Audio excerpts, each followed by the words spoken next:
ከቀኑ 6 ሰዓት ላይ ባለሱቁ 0966 ይላልና 66 ቤት እየተደወለ ነው አንተን እንዲደወልከው ብሎ ወጣ ሲል ድንግጥ አልኩኝ። አሁን እኔም ብዬ ተቀበልኩት። ሳናግራት የት ነህ አለችኝ። ኦኬ ከዛ በኋላ ጠዋት መጣሽ ወደ መገናኛ። እንዴት ስትገናኙ ምን ነበር የሆነው? እስኪ ንገሪኝ። ልክ እንዳገኘሁት በቃ አቀፍኩት እና አለቀስኩኝ። በቃ አቅፍ አደረኩትኝ። በቃ እንጃ እንዴት እንደሆንኩኝ አላውቅም። ምግብ አልበላም። ይሄ ልጅ ርቦታል፣ ልብሱ እንደቆሸሸ ነው። ምን አደረጋችሁ? ከዛ ወዴት ሄዳችሁ? ደብረዘይት መናኸሪያ ወረድን። መናኸሪያ አካባቢ ምግብ ምናምን እንደዚህ ይሸጣል። በየአይነት ምናምን ቁጭ አልን። ምን ይምጣ በየአይነት፣ ሁለት በየአይነት ታዘዘ። ሁለቱም በየአይነት ጥርግ አድርጌ የበላው እንዲጨመር ፈልጌያለሁ፣ ግን ያው የሚያዘኝና ይጨመር ስለኝ አይ በቃ አልኳት። ትሪውን መላስ ነው ይቀረኝ። ሁለት ምርጫ ነው ያቀረብኩለት። የመጀመሪያ ምርጫ ቤት ተከራይቼለት ፍራሽና አንሶላ ምናምን ሰጥቼው እስከተወሰነ ጊዜ ድረስ እኔ ምግብ እየሰራው ልወስድለት።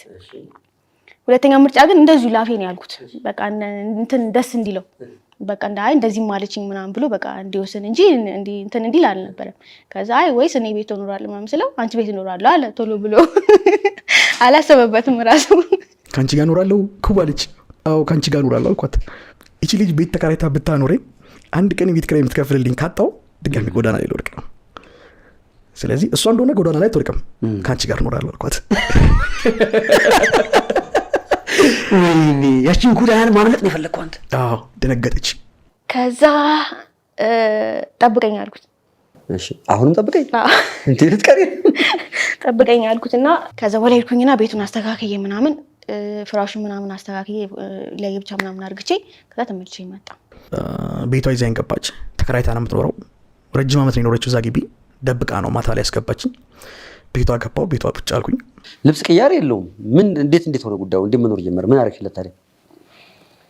ሽቲ ያለበስኩት እኔ ጋር ወንድ ልብስ የለም። ያው የሴት ላጠ ቤት ነው። ሽቲ ያለበስኩት። ከዛ በኋላ ተቀብዬ ልብሱን ማጠብ ጀመርኩኝ ማለት ነው። ማታውን ነው ያጠብኩለት ለጧት ቢያንስ እንዲደቅለት።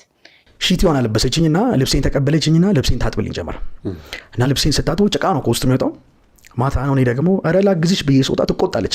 እሷ ቤት እዛች ፍራሽ ላይ ያደርኩኝ ማለት ነው። አልፈራሽም? እንቅልፍ ወሰደሽ? ወስዶኛል። በደንብ ወሰደኝ። ያደኩበት